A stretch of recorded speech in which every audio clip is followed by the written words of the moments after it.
Tarix, why do you have a tube when you're not underwater? Because we live in a desert, and any way I can look like I'm from the water tribe, I'll take it. Water! Water!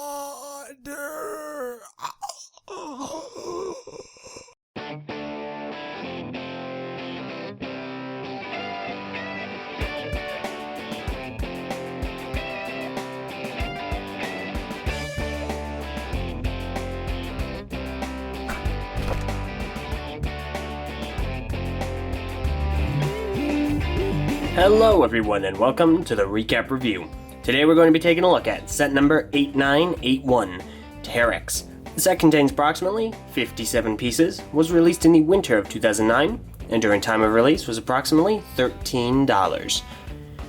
Alright, so before I actually get into reviewing the set, let me get my disclaimer out of the way. Just because there are pros and cons in this video doesn't necessarily mean they are my personal opinion. I do my best to make these reviews as objective as possible, and as such, any comments made during them are either community opinions or objective facts about the set that I can represent here on camera. So please, unless I explicitly say so, do not assume that anything in this video is my personal opinion. Alright? Excellent. Let's go ahead and get in the review. So here we have Tarix, the first Glatorian for the Water Tribe. Now, right out the gate we can see here, Tarix is a fairly standard Enika build.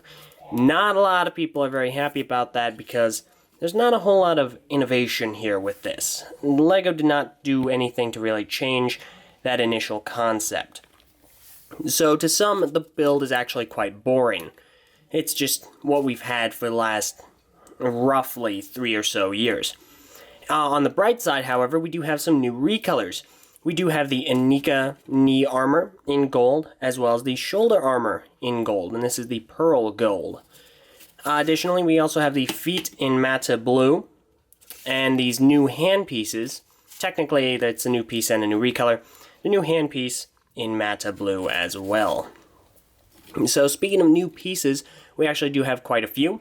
Like I said, the aforementioned hand piece, and some people like it, some people do not. We do have the new headpiece. Tarix has it in lime. As you can see there, it looks kind of like Iron Man almost. And a lot of people really like that. We have the new helmet, and we actually have 2 connection points. The connection point on the top there, as well as one right here for this tube piece. On the back, we have this new counter, and this is for the game, the defense game that I will go over in the 2009 overview. So I will go over how that works. We also have the new weapon piece. Now this is dual molded. There we go. Obviously enough. It's gold right here. It's connected by an axle. And it's gold, and then this kind of semi-flexible, kind of textured blue piece to look kind of like water. So it's like really sharp, pressurized water slashing down. And then finally over here, oh wait, before I forget, we do have the new Glatorian neck piece. And we have 2 of these in black. And now finally we have the Zam More Launcher. Now it's a 2-piece contraption, and then the Zam More have I been saying Zam More Launcher? This is a Thornax launcher. I'm an imbecile. Okay, so we have the Thornax launcher. It's 2 pieces. Does that, and it fires a Thornax fruit. Here we go. In the story, this explodes. So we go ahead and put that in there, and we squeeze on some portion of it, and it should work. Come on. Persnickety thing. No, it is not working today. Maybe if we take it out, put it back in. Nope. Well, the entire point is for to do that. So there we go. So sometimes it works, sometimes it does not. So those are all the new pieces, and I've gone over the recolored pieces as well. Let's go ahead and give this set a little bit of a closer look. So you may hear some squeaking, particularly in the arms and in the hands. That's because of dust. You see, dust is a major factor for why sets squeak. So that is an issue some may have if you have it on a shelf for a long period of time. Additionally, because it is post-2008, the joints, they're all the new joints, including the new handpiece. So they're very thin and brittle. So mocking with these pieces is not a good idea. You probably will not like to do that. Another issue people have with this set would be the armor on the chest. Because it's shoulder armor and not actual chest armor, it looks a bit small and like it doesn't belong. Some people do also have issue with the color scheme. Now, while it is a blue set, the blue and gold works well. Some do not like the fact that he has matte blue hands and feet. It seems kind of out of place. Now, this does mean that the blue pins work perfectly fine. However, the red axles do not. People do not like those.